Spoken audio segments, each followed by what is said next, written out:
How difficult is it policing Humberside in terms of your unit because of the geographical location, the coast, the ports and the agricultural link to North Lincolnshire?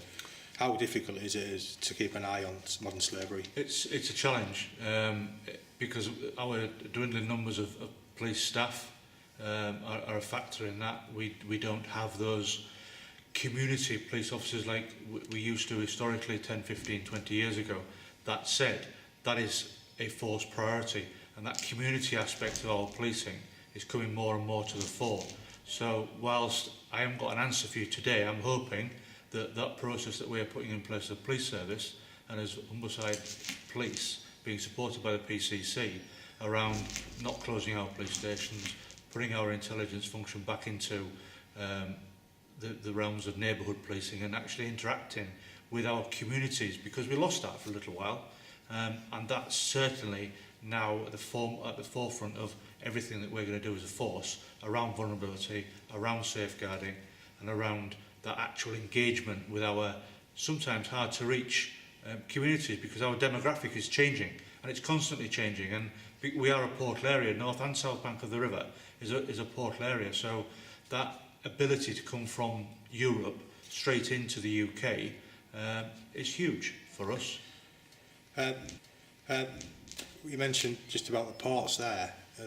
We've heard today that there's practically not enough policing and customs officers at these ports. Yeah. That can't be helpful to this. No, it's not. But that's the sad reality of policing and agencies of all genres are finding that pinch. You know, gangmasters licensing don't have enough. Border force don't have enough. You know, to do what we would aspirationally love to achieve, and we've got to put our resources where our priority areas are. And that's the difficult bit, is after actually establishing those priority areas because of the lack of intelligence. So it's a bit of a chicken and egg and a self-fulfilling prophecy, in that because we don't have the intelligence, I can't then make that a priority area because it's not supported by the intelligence.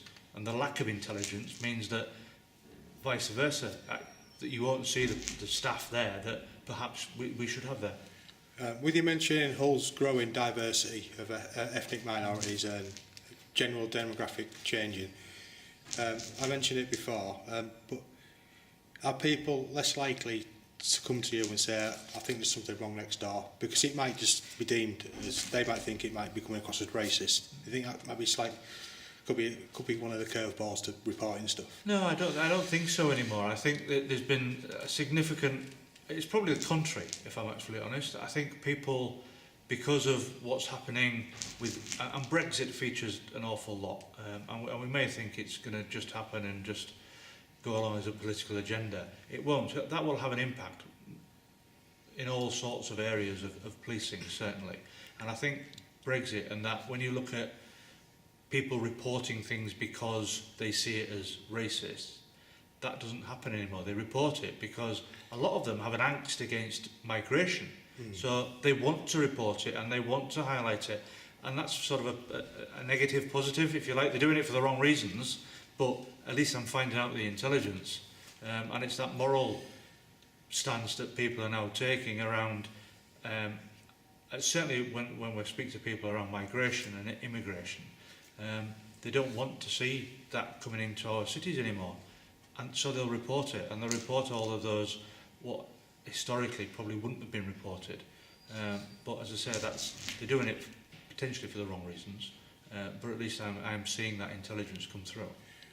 Did the events in Westminster last month, was it last month, and what happened in Manchester a couple of days ago, is that maybe another factor why people talk on, listen, this isn't, I don't want to come across as racist, basically, because I'm saying to someone, look, I think these guys are wrong.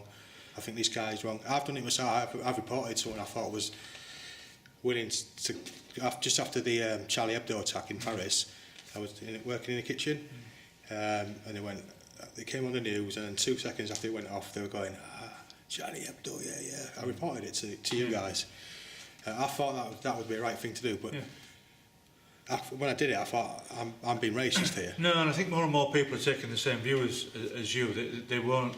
People are not. They're not comfortable with that kind of behaviour anymore.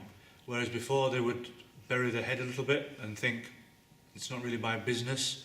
I think the atrocities that happen highlight why community intelligence is so vitally important. And people are now starting to report those things that were seen as minor at one point. They're actually just reporting everything now, because if it's suspicious to them, then they want to divulge that. They want to disclose what they've seen, what they've heard. And after every atrocity, there is always a spike in intelligence from the general public. Always. Because people are far more aware of it. And whilst we don't want to alarm anybody in any of this, people generally look out for people. So when something happens, they're instantly, their awareness is sharper, and they notice things that perhaps they wouldn't have just walked past before and not reported. And now they tend to ring in with everything. Right, that's pretty cool. I think that's done, mate. I think All right. that's brilliant, that one, to be honest. I got more than I thought I was